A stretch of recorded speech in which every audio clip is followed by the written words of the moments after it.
Evening, good afternoon, or good morning, depending on where you're signing in from. And welcome to the 177th episode of Open Up Talk Show. We have such a brilliant episode lined up for you tonight, so I won't waste any time. Let's just dive right into it and get started. I'm your host, Honoré. I'm a fine artist, art instructor, mentor, and mental health advocate. Welcome. I'd like to take a moment and extend my gratitude to the founder and president of Voice of Men 360, Savam, who will be active in the comments section tonight. Voice of Men 360 is a non-for-profit organization founded in 2020 and based in London, Ontario, Canada. Voice of Men 360 was born out of seeing a tremendous need and stepping up to provide services to help support and overcome life challenges, also being a part of International Men's Day. Why open up? Men often struggle to open up and share their emotional challenges, which can lead to unhealthy outcomes. We aim to create a safe space for men of all backgrounds to discuss their life experiences without judgment or limitation on gender, age, nationality, or ethnic groups in sharing one's life journey. All walks of life can participate. We do have a disclaimer that we have every episode. We would like to remind you that Voice of Men 360 mission is always delivered with good faith, forward peaceful harmony. The views and opinions expressed in today's episode are those of our speakers and do not represent Voice of Men 360. Our organization engages in discussions forums to offer inspiration and create awareness of issues of men who wish to overcome their life challenges. We are not providing medical or therapeutic advice. Should you require that type of assistance, we recommend you contact a medical professional immediately. All right, so today we do have a very special guest, social worker and psychotherapist, Swetalana Nagarigari. Welcome to the Open Up Talk Show, Swetalana. Hello, Honoré. How are you doing? I'm good. I'm very good. How are you this evening? Good. Thanks for inviting me to this great show. Of course. Thanks for making time. Happy to have you. To start, I do have a question. Can you tell us about what inspired you to pursue your career in healthcare? That's a very interesting question. So let's start with, definitely it comes from my childhood. I want to give you a little bit background about my mom and my father. My mother was a social activist. She was very active in the community, advocating for vulnerable population where I used to live in India. She was also going to be a ward member at one point, but her health did not allow her to go to that extent. But she was very actively supporting people in the community. Then there was my dad, who was a community activist. He was always active in any kind of strike or political voice. As young children, we used to go to these political congregations and agenda meetings. We were so young, but we had to sit down and listen to them. So that was the kind of background I grew up in. And then me being a math averse kid, I asked my dad, listen, I don't want to do anything that has math in it or chemical symbols in it. Bring me something that I can do. So that's when he brought me this catalog of the courses in which it had social work in it, which I started off, but eventually I saw that this is what I wanted to do. And this is what I grew into. And having that educational background really helps me to practice in Canada. And I'm really grateful that I am a social worker today, because I can be part of people's life and support them and help them move on to the next stage of their life. So that's where the story comes from. So I always say, I did not choose the destiny. Destiny chose me. Wow, I love that. I love that your parents were already involved in that type of line of work, and even your father reached out to you with that catalog. So, at a young age, you were able to understand and that men go through these issues as well. Uh, Yes. being that your father was so open about sharing that with you, super important in your formative years, I would say. So, why is it important to showcase men's mental health more than ever? So we are coming into an era where we see that we have a lot of roles, gender roles that we are into, and we talk about gender fluidity. We are into that era. We need to prioritize each gender, and each person or individual of the community needs the same voice, equal voice. And it has come to a point where men's mental health or men's health has been stigmatized to an extent that nobody wants to talk about it. And I think it's time that women also need to talk about men's health and bring that equality. There's no bias now, and men and women are equal in the workplace, same population or ratio of genders in the workplace. So I think this is the time that we need to talk and work on that traditional masculinity, challenges that we have, and talking about being the man, and which leads to other mental health issues.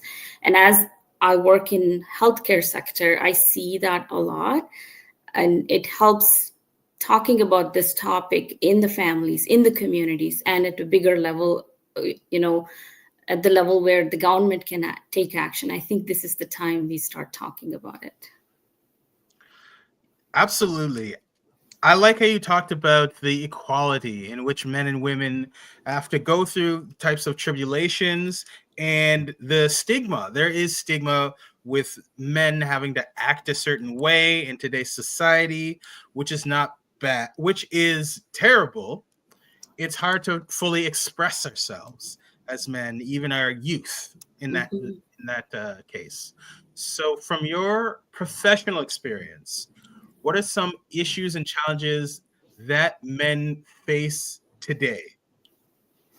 So I'm going to give an example from I'm going to talk about micro level, which is at individual level, and then we'll talk about community level. The individual level that I see in my profession usually is men don't talk about their mental health because it's not the norm that they're grown into, because family is told, like, you're a man, suck it up, no need to talk about it. We don't talk about it. Or you're a boy, you can handle it. The little boy, little does he know, he doesn't know how to express anymore himself.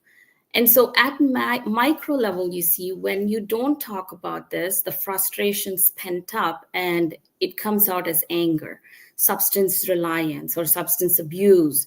And eventually it leads to not expressing your emotions, not being heard, leads to certain issues in the family, which leads to community problems, right? The micro level, you see, it leads to major substance issues, substance dependency, and then you have violence or abuse. So talking at this time is better to address micro and macro level problems.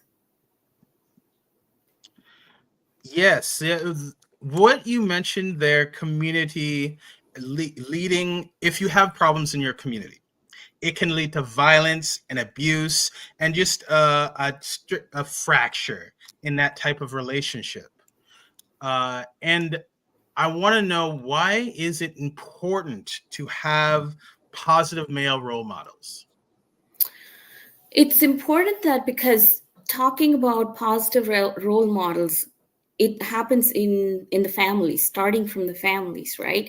So where the dad not only just talks about, oh, you won a award, you won a medal, just not saying, oh, I'm so happy, I'm so proud of you, you won the medal, but talk about it. Oh, you have worked hard for it, how does it feel? You worked hard and here you are. Expand that conversation, open up that conversation, talk about it, not just saying I'm proud of you, but further extend the conversation. That opens up for the young boy to talk more about how he's feeling. And the next part is, the next level is more opening up groups in the community. talking about it. Having those positive role models can lead to the younger generation to follow in those footsteps. Now, looking back in 70s or even 80s, let's take 80s or 90s, we've seen the families that are more into verbal abuse, or more so, don't talk about it, you are a boy, don't, no need to express certain stuff, it's quite understandable, it's just there. The norm needs to be broken, and when somebody who is a role model can break that silence, it would be easier for that young boys in the schools or high schools, they can lead into that same steps when they grow older. For people who are grown in 80s and 90s, you can see that they're so rigid. They don't want to talk about anything. They don't want to talk about mental health. Relationship issues are also snubbed, and just don't talk. There's no need to talk. So that's where I see the role models are needed, and we need to show the younger generation that there is support. You are allowed to talk, and you are heard. So when they talk, not just talking, but you need to hear them out. And that comes from the positive role models. I've noticed this too. There is a generational gap between mental health within men, and it's something that we do need to come together on, because I feel that we do have a responsibility as adults to really lift up our youth and affirm our youth and make it acceptable and okay to be able to express themselves fully and provide that safe space for them to do so. Yes, it's offering that safe space, right? It being able to talk about it, not just saying, okay, that's good to know, but talk more about it. Like, how did it make you feel? That emotion talk, express yourself, speak about it. That's more is needed in the conversations when a father is talking to his son, or when it's a group programming happening, or a sports coach. Even a sports coach could be talking about it. Or you said that you are a mentor. Yeah, when you are talking to somebody, just giving that open space for them to talk rather than snubbing it, or just being dismissive of the subject, but more so opening it up and speaking about it. Yeah, and apart from being a mentor, I am also a fine artist. And so we talk a lot about expressing yourself. I find it's so important to me to have a creative outlet and express myself through art. It's very calming. It's very it really helps me get in tune with myself, and even help with other people get excited about making art and expressing themselves on the canvas or what have you. We had a discussion offline about creating art, how it makes us feel, and how it can be very healing and enriching in that sense. And so I want to ask you now, what does healing look like to you, and how do we acquire those tools for self-care? So healing for me is, for everybody it's different, right? So for me, it's a journey that happens when it's almost, I'm going to compare it to physical healing. So let's say if you have a broken arm, or you scraped your knee, or you have a cold, what happens in the initial stages? You need to mend to it. You need to take time. And you need to take some time off, probably, if you're not able to work. You need that time to yourself to heal from where you are. So it takes 2 days, it could take 7 days. You need to give yourself time. And after 7 days, let me ask you this. After 7 days, are you going to stick to that bed after you're done having cold and fever? No, you're going to get up and you're going to go do whatever you need to do. That's the next step, is when you heal, you move further. You're not going to stick to your sickness and say, oh, cold, oh, flu, I'm not going to leave you. I'm going to stay with you. No, we move further.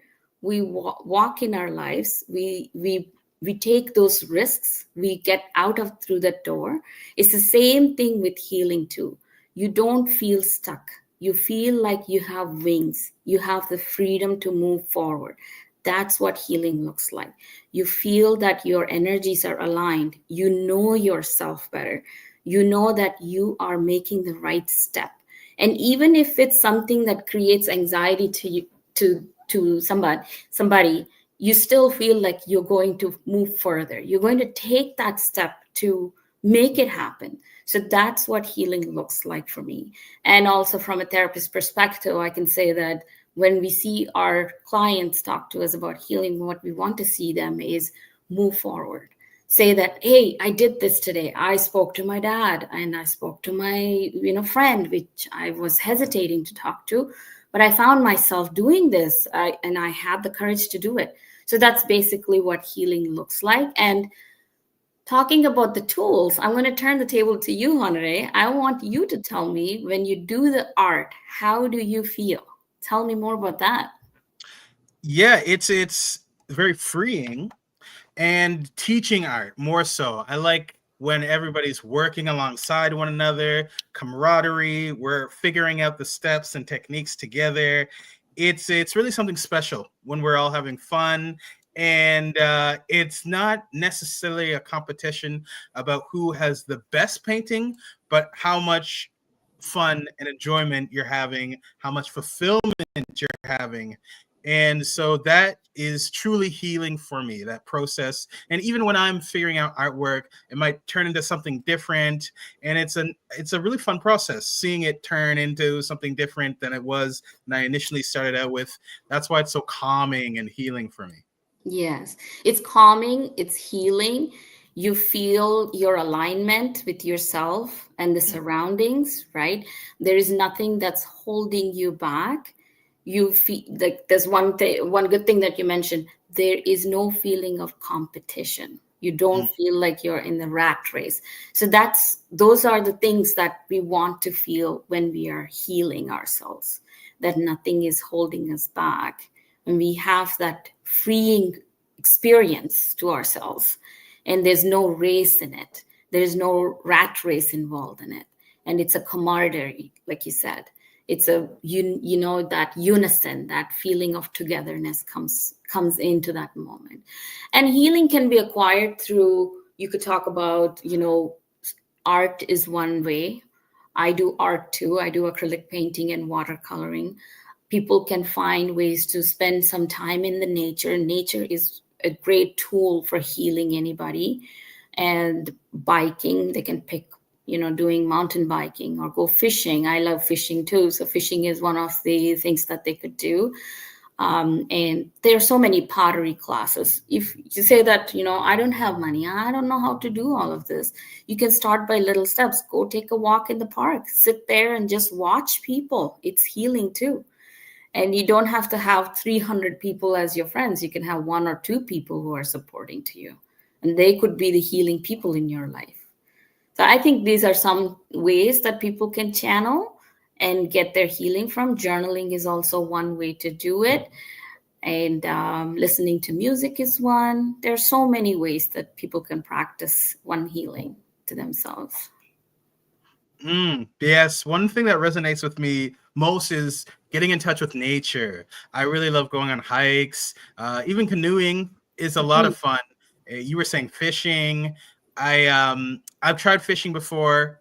I feel like I don't have the patience for it, but I can definitely see how healing comes with that as well, and that patience. Yes, the patience and the nature has its own calm and quietness. Yes. Tuning into that nature's quietness, your circadian rhythm, your rhythm matches the nature. Once it matches, you feel that calm running through your body. And that's one way to heal oneself really fast. Mm. Wow. Okay, I should definitely take up fishing once more. Give it another shot. Yes, you should. You should. And this is the season actually, but it's cold though. Start next spring, maybe. Okay, we'll see. We'll see. I'll get back to you on that one. I have a three-part question for you now. So, open up. That's the name of our talk show. What does open up mean to you when it comes to men's issues, as well as why is it important for men to seek help, and how can we help them as an individual, family organizations, and what value do you provide your community through the private practice and counseling that you do? So what open up means is to, let's start talking about some topics that usually we don't talk about, is men's mental health. I'm going to again go back to saying, let's work on micro level, which is individual level, then community level, then macro level is the government level. So on individual level, open up means, this is for any woman who's listening to me right now. If your husband says, hey, listen, this is too much for me, and are we giving that space for them to talk? Are you able to say, okay, would you like to talk about your emotions, or would you like me to pause and you want to take a break? Having that moment, giving that moment to them is important. And then if your son comes home saying, I've been pushed into the snow mountain there, and my friends pushed me or shoved me. So how did you feel about that? Do you feel sad about it, or just saying, okay, you know what, we're going to talk to the principal about it, this is not going to happen? That's one avenue to deal with that problem. But also you need to talk about your emotions. How did you feel? How did that make you feel? Do you feel like you are ignored or rejected? Teach the words to the kids. That's at a micro level. Open up and talk about it. And if the man of the family is having a hard time or not able to engage as they used to, rather than brushing it off or saying to children, it's okay, daddy's not here, or they're gone somewhere, rather than brushing it off, talk to them about, hey, dad is not feeling good today, and I think he needs to take a break. Make that normal. Make it normalize that situation. And then make sure that they understand that it is important that dad needs to have that day. That's at individual level. If you know your workplace, it's the same thing. If somebody is going through mental health issues, or you see that they're struggling, ask them. Take them aside and say, hey, is there anything I can help you with? We can go for a coffee. You don't have to open up sentence, just go for a coffee. Ask them everything is okay. And if they want to, they'll open up to you. If they don't, but you did give them a chance. Then at community level, talking to, opening up groups, discussion panels, and Voice of Men does a great job at opening these, videos to people and bringing in people to talk about certain topics. This is a great avenue, I would say, people to advocate for these kind of programs more. And at macro level, government should start funding some programs for men's health, especially for men's health, and giving them opportunity to expand these kind of programs as much as possible. So I think I covered all the avenues or all the parts of your question, I hope. And talking about the programs that we do offer men's psychotherapy. We do have psychotherapists who are trained in providing support to men's mental health. Our therapists are trained in cognitive behavioral therapy, dialectical behavioral therapy, and we also do trauma-focused therapy too. So if people are interested, they can contact us for further support. Wow, I love that. I love how you're expressing normalizing these types of issues and just making it to your day-to-day life, making an effort to normalize. Very important and crucial. Yep. Yeah, it's very important, right? Nobody talks about it. It's just always brushed or dismissed and not brought to the point where you need to talk about it further. I think it's time that we talk about it. Yeah, and this is one of the greatest platforms to do so. When we speak about opening up, becoming vulnerable, it's platforms like these. Mm-hmm. And when it comes to services or programs, platforms for men, there are not enough resources out there. What would you suggest, or what suggestions would you like to see from organizations and or governments to help this? I think, there's a lot of red tape sometimes when you look at certain organizations and how to approach them. And getting past that red tape is always a challenge, right, for organizations to come forward and do some kind of service.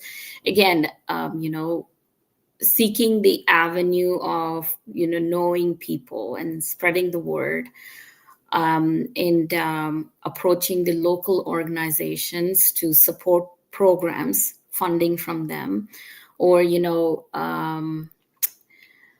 I would say supporting the schools, or reaching out to organizations like mine who provide psychotherapy, or you could reach out to sports organizations too.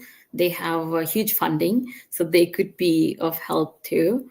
Then there are some programs at community level. Community health centers can be asked to support the programs that we want to run. So there are different avenues that we can get some support.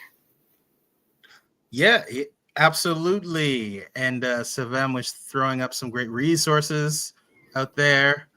And now I'm just going to let everyone know how to get a hold of us and be featured on the show. If you do want to be a guest featured on the show, you can contact us directly or indirectly. Please reach out. We would love to work with individuals, professionals, expert community organizations, and government officials. Our phone number is 226-289-8784. Email address is info@voiceofmen360.org. Website www.voiceofmen360.org. You can find us on all social media platforms of Voice of Men 360 and our Facebook group and page. Join our group so you can see our daily activities, and please invite friends as well. Where can we find you, your contact info for your counseling and your other services that you provide, Swetalana? So you could reach me out on Psychology Today. I have my professional profile open, so you can go to psychology.ca and type in my name. You'll see me there. Swetalana Nagarigari, you type in and my profile opens up. Or you can also reach me at forhealthsake.ca, and you can look for me under the therapist profiles. You'll find me there. And my phone number is given below, 647-955-2265. I'm available. And for any mental health counseling supports, I do offer 30 minutes free session on Wednesday and Thursday. People who are interested, they can book a 30-minute session and see if we connect. And if I can support you, then we can take it further to book some sessions. I offer also sliding scale fee structure. So if you're having difficulty to pay fees, you can let me know. We can figure out something. So financially, I'm able to support you. And especially for Voice of Men, I am there and I can help you, guide you through if you would like to connect with a psychotherapist. Wow, incredible. Well, thank you for your time, Swetalana. Thank you for helping navigate life's challenges, one question at a time. And I know we will get together in the near future, maybe have a painting sesh, Yes. some fishing, something engaging like that. I can already tell, like you're probably into doing something engaging. So it's great, very approachable, and would love to work further with you. Thank you. So thank you for your time. Oh, I appreciate you, Honoré, for doing this interview, as well as I appreciate the Voice of Men. This platform is great, and I wish you guys good luck. And we will meet again sometime in the future. Absolutely. Take care, everyone.